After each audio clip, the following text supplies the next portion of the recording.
So Leopold Ambjo is in his final year of MX2 racing, and he's really starting to come into his own. He's in his third year of MX2, he's there with his family team Leoparden Racing, and working very hard. The big one is Obelix, and then we have the little one is Frasse, with crazy a lot of energy. And the other one is just lazy sometimes.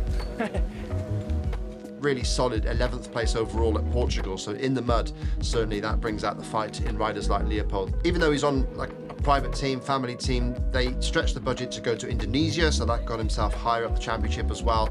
And you can tell he's being noticed because in Sweden he was there signing autographs, kids were looking up to him like the home hero. Leopold was the man in MX2 for the home crowd, so he probably had more pressure than he's used to dealing with, but he seemed to be enjoying it, seemed to be reveling in the atmosphere and the attention he was getting. So hopefully it's a good thing for him and he can use it to power through the rest of the season. Always wants the food, but yeah, not possible. Got some pasta and some salmon today, and yeah, for the day is that. And then later some other food.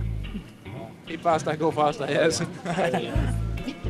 Unfortunately, Leopold had a bad crash through the uphill wave section at Uddevalla in the Ram qualifying race. He was down for quite some time there with the medical flags, but apart from the impact and the bruising, there were no major injuries for him, thankfully. So he will recover. He has to sit out Sweden, and I think he'll sit out the Netherlands as well, but hopefully he'll be able to see out the rest of the season, including China maybe, and get himself a decent position in the championship.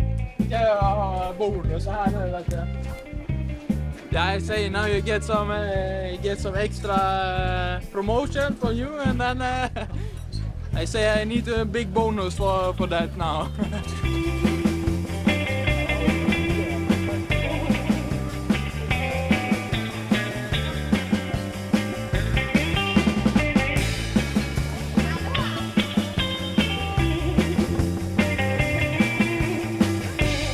Describe me the typical Swedish fan. Normally very wild and crazy. But when they go party, they go full gas. Go for the air show.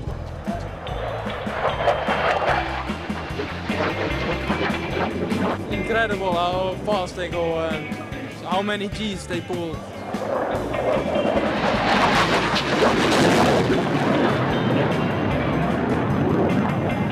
Yeah, now we come with a slow one.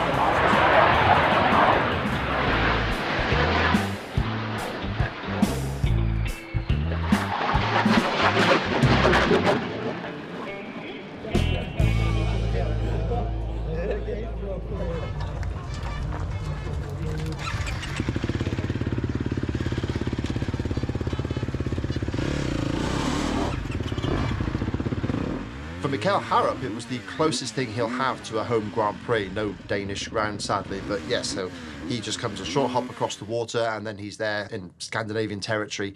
And he looked at home. He grabbed an amazing hole shot in the Ram qualifying race on Saturday.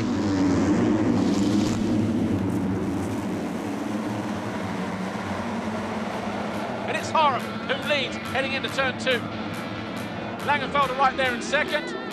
Third, Kai de Wolf.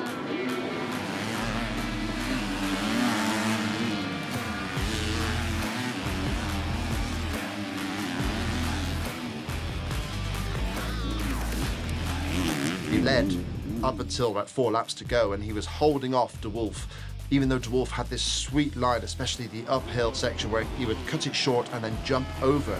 Here you go, doubles up, look how quick that is, and he's right back on the rear wheel.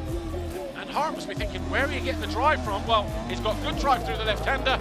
He'll swing across the outside, try and force a move down the right-hand side. He's tried it on several occasions, and again, he's denied. So it was much faster and actually much safer, and he used that every lap to haul in Haarup. Alongside him as they come past pit lane, gets the power down early. He's going to go around the outside here, and he will slingshot outside, inside, just like that. De Wolf leads on lap 10. When he got past Mikkel, the Triumph rider did actually suss it out and followed the lines and actually closed right back onto Kai's rear wheel. So although he wasn't quite able to make the pass to secure his first race win, it certainly was a massive confidence builder for Mikkel leading into the Grand Prix, and everybody in the Triumph camp was just crossing their fingers to see if he could get a great result. And Kaider Wolf will hang on. The Nastanas final rider wins the Ram qualifying race, salutes the crowd once more. Big 10 points in the bag for the championship leader. He gains a couple more on his teammate. Mikkel Haarup, the wait for a Ram qualifying race win goes on. But good job, good effort, getting used to leading those laps.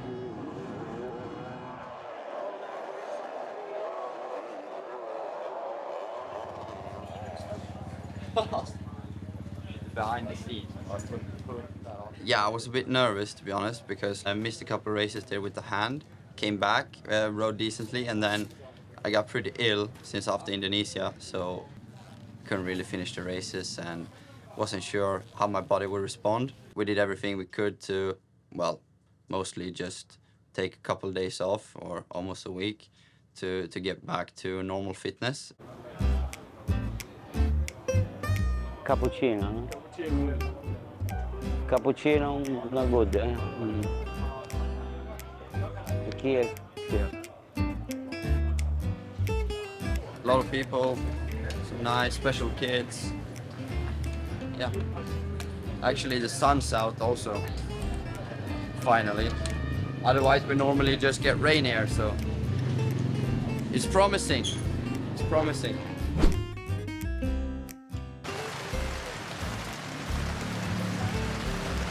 Made a mistake there, I think. I jinxed it. We'll be good now. Just a little bit watering on the track. That's all. And ahead of his home GP in Sweden, he was in such a good mood. He was so happy, motivated. He had his energy back. He wasn't 100% physically, but he was ready for what was going to be his weekend to shine. I thought if I have my body like close to 100%, then I knew I can run a decent pace and at least try to put on a show. And that's all I wanted to do.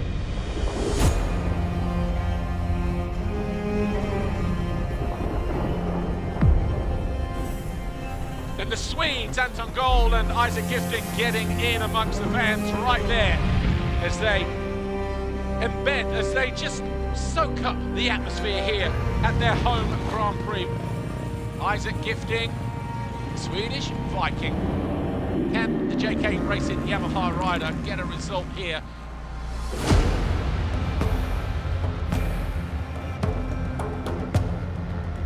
Yeah, it was mad. It was unbelievable.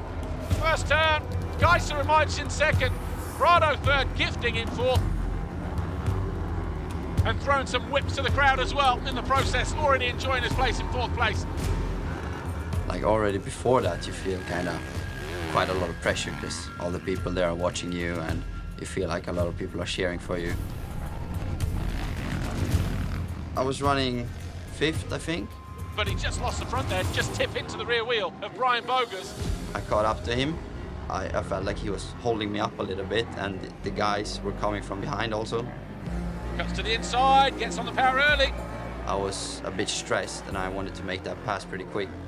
I had one place where I set him up pretty good, but just when I did it, kind of in the takeoff of the finish line, I think he hit some square edge or something and he...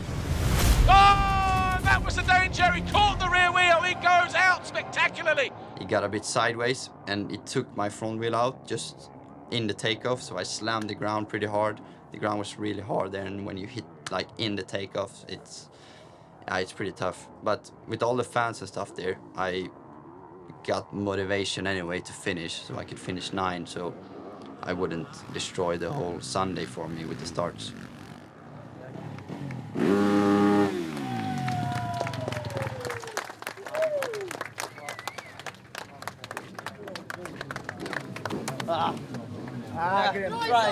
Riktigt bra Isak. Did you see the crash? Yeah, I see. Yeah, Bogus went yeah. Otherwise I had him. Bogus gick ju på... How are you, boy? You did so good. You were a bit too stressed to pass. Yeah, but I had him, but... Oh. Yeah, but it was because Bogus went like this. Yeah. Yeah, and then he took my front wheel up in the takeoff. Otherwise, I would pass him. Yeah, it was just everyone was so happy. It was such a good atmosphere everywhere around, and yeah, it was amazing. I thought you were trying to pass Panzer. I was just trying not to be passed by Coenen. Yeah. But my bars and everything was like this, and I have no... You scored 2 points anyhow, so that's fine. And considering he hasn't been feeling himself ahead of the Ram qualifying race, he got a good start, he was running in 4th, and he was at the sharp end. Okay, he did catch the rear wheel of Bogus, and he made that mistake, but he still recovered well. And I think that was really good to see him, and for his confidence, ahead of the main race's finish in 9th in that race.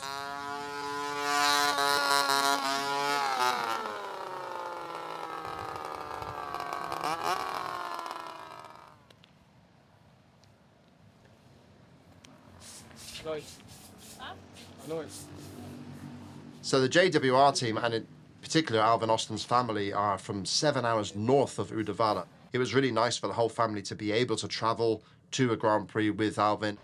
Tonight dinner. What? Tonight's dinner is...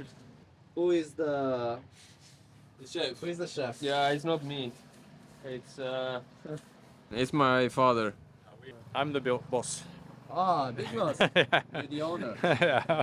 I had a good feeling coming into Uddevalla, my home GP. I had a couple of good weeks of training, and yeah, I really felt good on the bike actually. So yeah, I was for sure looking forward for that race. Yeah, so we live in Hälsingland, is the community kind of. From here it's around 7 hours. We take the camper and stay here at the track. It's the best.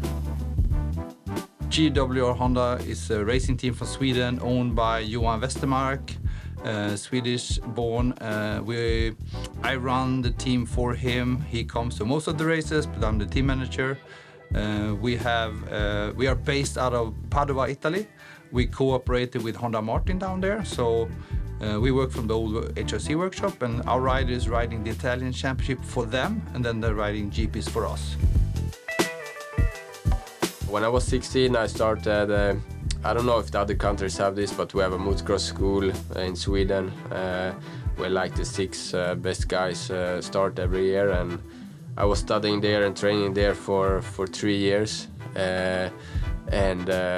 Yeah, it was helping me a lot. I did good improvements there. This year with Alvin Ostlund been a really great year. We really like the way Alvin is as a rider. He never gives up. He always gives his 100%. So with him, we know that we finish races, and he had some really strong finishes. Yeah, it's nice to work with Swedish people, you know. It's the only Swedish team here, and it's not so many Swedish riders either. So yeah, I'm happy to be able to do something together with those guys.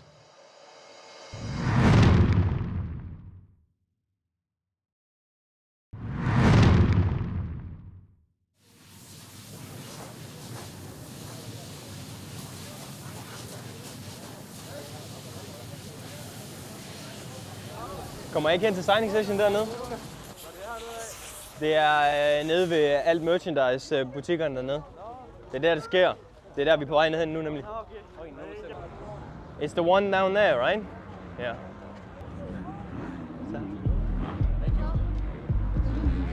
Skal I se, hvordan jeg kommer derom? Hvor man kan se det. Eller på bagsiden herinde. Og der. Like that? Yeah. Oh, sorry, I don't know the names. They're not Danish. I'll try. You're welcome. At least in the t-shirts, we've got a size for him if he wants. You want to try one? Yeah. Yeah. You hold this one then.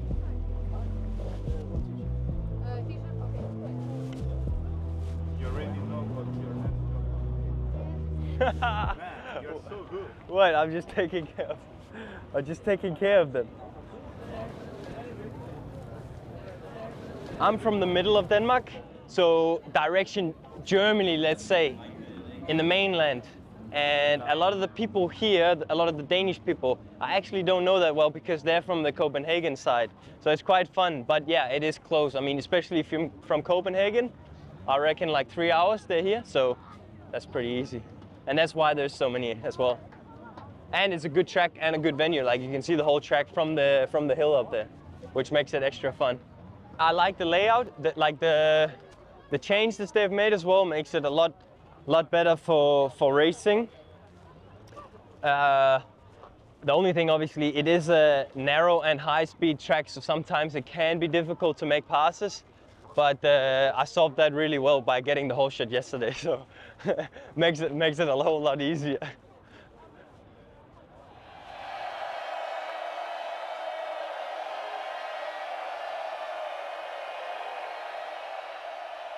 Coming into Sweden, Kai de Wolf had a dominant weekend at Lommel. He was clearly the fastest rider, although crashes cost him the maximum points there. And he came to Sweden looking in great form. Lucas looked a little bit beleaguered, and the Saturday Ram qualifying race seemed to back that up because Kai de Wolf was away and clear the fastest rider, and Lucas struggled.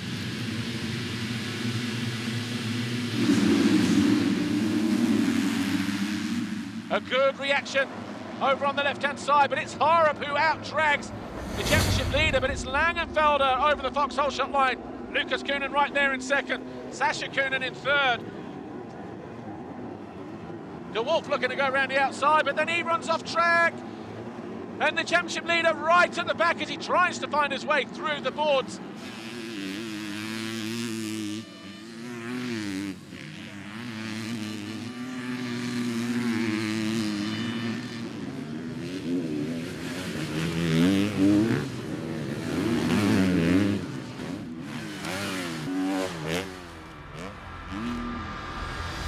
And De Wolf goes down again. Just starting to rush things here a little bit, getting frustrated underneath that helmet of his.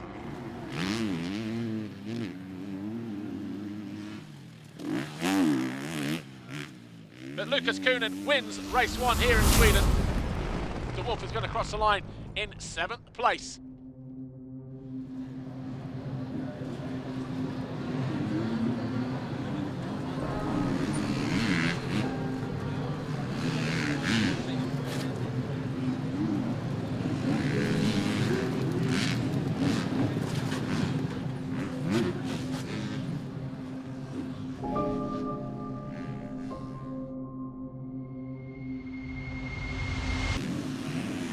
Sixth in the race, and he finished 3 points off the podium. Again, frustration for Mikkel. He's been fourth so many times this year and just missing that podium.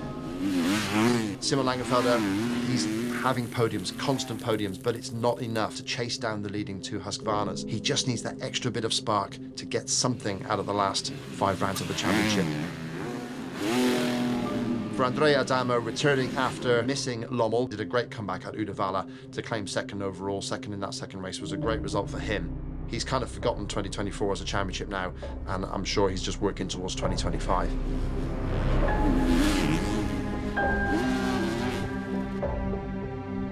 Lucas Coenen and the Nastan Husqvarna rider from Belgium who crosses the line to win race 2. He goes 1-1 for the 4th time this year.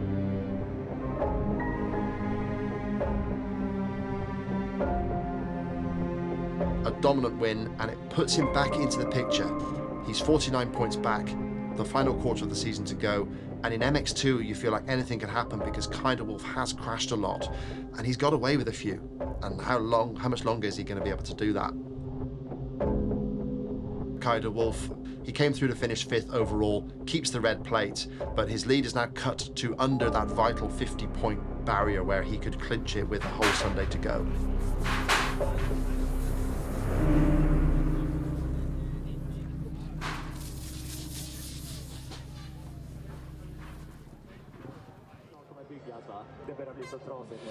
Fans are in the house, they're here to support their main rider, their hero, the 517 Isak Gifting. The JK Racing Yamaha rider was fantastic in the round qualifying race yesterday. The atmosphere continues to build here in Uddevalla, Sweden, ahead of round 15, MXGP Race 1.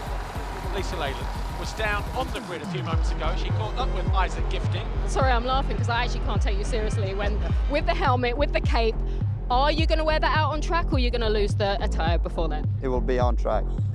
Yeah, maybe. We'll see. I'll put I'll put one rider on this one and one on the other. Best of luck for your home GP. Thank you. That's Isak Gifting there. Never a dull moment with him on the grid. It's time for MXGP Race 1. Look at the fans and the love here for the Swedish guys. Not just Isak Gifting, but everybody else here wearing the blue and yellow. All eyes focused on the first 10 or 11 gates on this left-hand side.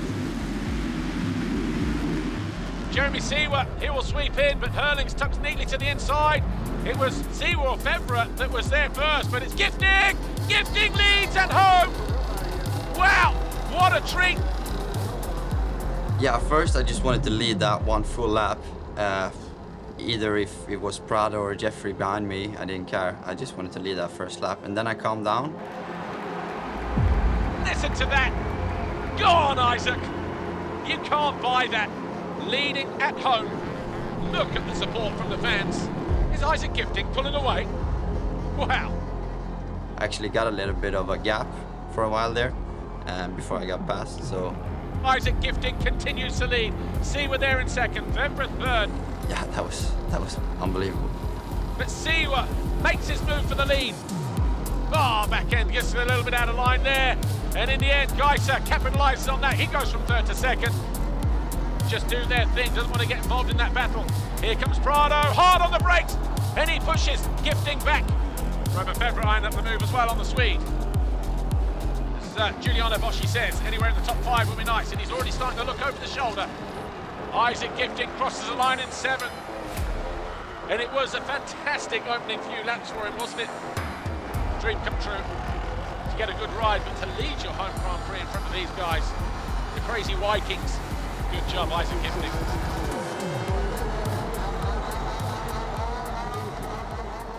When you think about what happened in Belgium at the MXGP of Flanders just 2 weeks before, a lot of people expected Jeffrey Hurlings to bring that momentum with those 2 race wins on the Sunday, and if he could bring that into Sweden, could be a game changer. Jorge Prado, he needed to respond as well. He had 2 second-place finishes in Belgium, but at the same time, coming to a circuit where he'd never won, he needed to step up his game if he was going to be taken seriously. And for Tim Geiser, whilst you've got a decent lead at the top of the championship, 24 points going in, when you've got 60 on the line per weekend, when you include the Ram qualifying races, actually 24 points pales into significance. It's not a big lead. So can you afford to sit there and just pick up those safe points? Because you start doing that, all of a sudden 24 points can disappear quite quickly.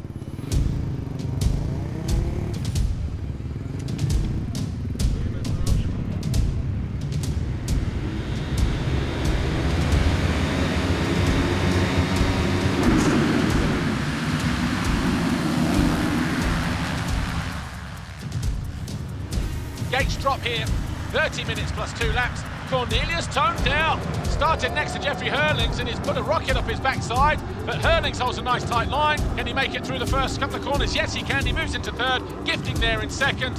Hurlings up on the pegs, but it's Prado who leads the way. Prado gained massive ground at the MXGP of Sweden. He entered that weekend knowing exactly what he needed to do, and he got the job done. He won every single race. He was looking good and on track. He was feeling comfortable. He was feeling confident, and he said it in his post-race interviews. His job was to salvage those points, and he did just that. Although Tim Geiser had a solid weekend, he was on the podium, he was second overall. When I spoke to him at the end of the race, he just seemed pretty deflated, and he was disappointed. Jeffrey now 48 points behind Tim Geiser. Has he left himself too much work to do going forward? But Jorge Prado has got the gap down to less than 20 points. So with 5 rounds to go, are we looking at a 2-horse race? I don't want to say that we are, but it's down to how Jeffrey can respond going forward. But he is running out of races, he is running out of time, and he does need a little bit of help from somewhere else now just to, bring that points gap back in his favour. And Jorge Prado rounds out the final turn. He does the double here in Sweden. He closes the gap at the top of the championship to Tim Geiser once more as he wins for the first time in Sweden. Third overall, Red Bull KTM Fracture Racing, Jeffrey Hurlings with a 5th and a 2nd. Tough day at the office for the Bullet, but he'll keep on fighting until the relatively round lady sings. Second overall, Tim Geiser, Team HRC. Second and third, 2 solid races for him. But Jorge Prado was even more solid. 2 wins today, 50 points, maximum points for the Red Bull Gas rider. But Tim Geiser continues to lead the championship as we leave here in Sweden and head to the Netherlands in Arnhem round 16. 1 week from now, but his lead has been cut from 24 points to 17. He's still leading the championship though, and that is a big positive.